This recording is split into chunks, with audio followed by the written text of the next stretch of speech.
Shadow of War has 9 tribes of orcs that band together to conquer Mordor. These tribes all have different beliefs, combat styles, and roles within the orc hierarchy. And just like the orcs that compose these tribes, some are better than others, with some tribes completely dominating every other one during wartime.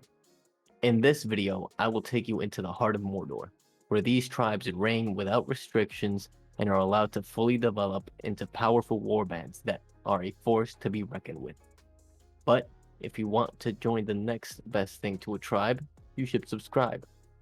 That way you'll be able to keep up to date with my future videos, since the channel has recently hit 300 subscribers, and I would like it to grow further. Now, let's begin with this documentary on the Mordor fan clubs.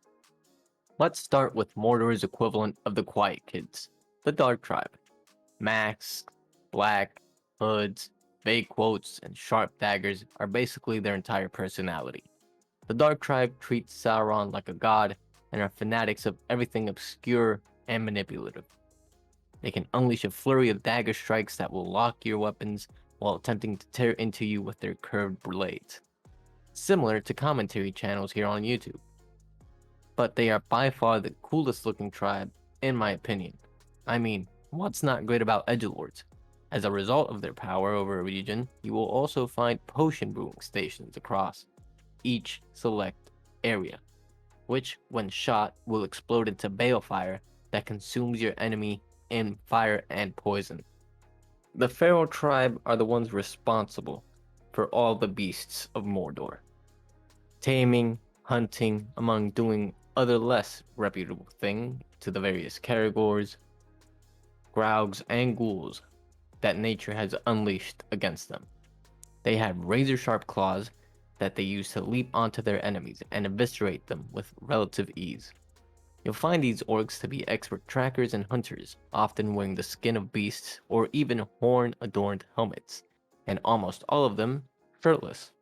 The Feral tribe is great for keeping a region stocked with food and other goods, as well as drake bait, which, when shot, will summon a wild drake that the Feral tribe has surprisingly been unable to hunt regularly for some reason.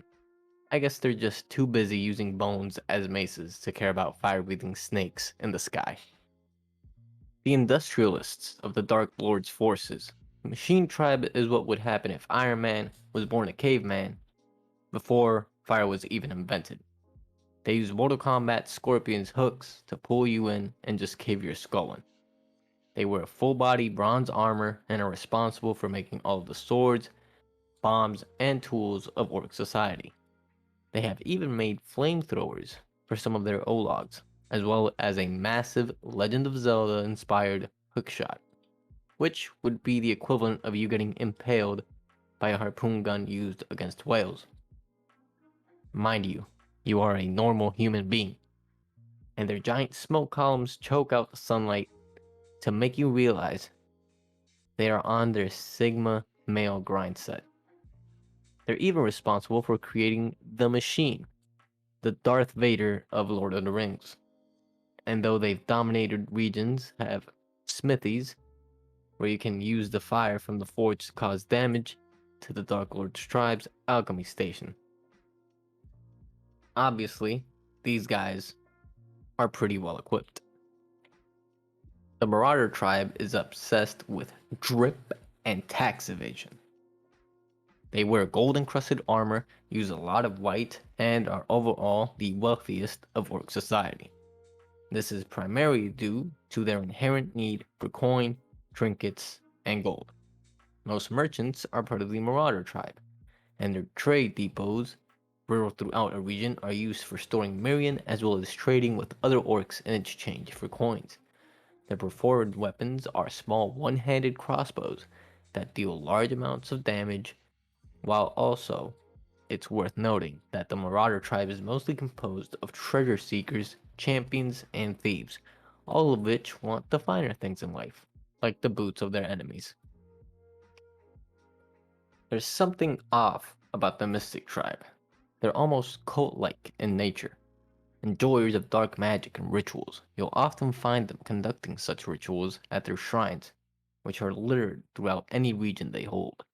These shrines have a chance to even resurrect dead orcs, making these undead nightmares stronger and even immune to poison as a result of this. It's worth mentioning, the Mystic Tribe is chock full of magicians, necromancers, and fortune tellers, which can tap into similar energies as Sauron himself, obsessed with defeating any enemy of the Dark Lord as well as attempting to become some of the strongest dark magic wielders in Middle-earth. And since most of their members are cursed and have cursed imbued weapons, it's difficult to face more than one of these guys at a time, turning them into formidable warriors of the dark arts. And their inherent ability to almost blink in and out of reality while slashing the air with their mogul blades makes them a terrifying presence on the battlefield. Now let's talk about the Chads of Mordor. These orcs are the definition of Adonis. Their entire existence is based on war and combat, using giant swords, axes, and heavy armor to just steamroll their enemies. You know, like steamroller. As a result of their brutal training, the Warmonger Tribe has the highest number of tanks. These ferocious warriors can survive being overpowered, giving them a second win during combat. Meaning they're just that guy. They're just that strong. You can kill them once and they just survive. Mid-combat. Commanders are also commonplace, often found training recruits and bringing reinforcements to any battle. The heavy armored gauntlets used by the warmongers allows them to stun lock you, preventing you from defending against other orcs that might take the opportunity to attack you. They also leave notice boards throughout the region. No real use to them for the you, but the gym bros of your army are pretty much just good enough without them already. Now for the BDSM orcs. You knew this was coming. The Terror Tribe thrives off pain, suffering, torture, and metal.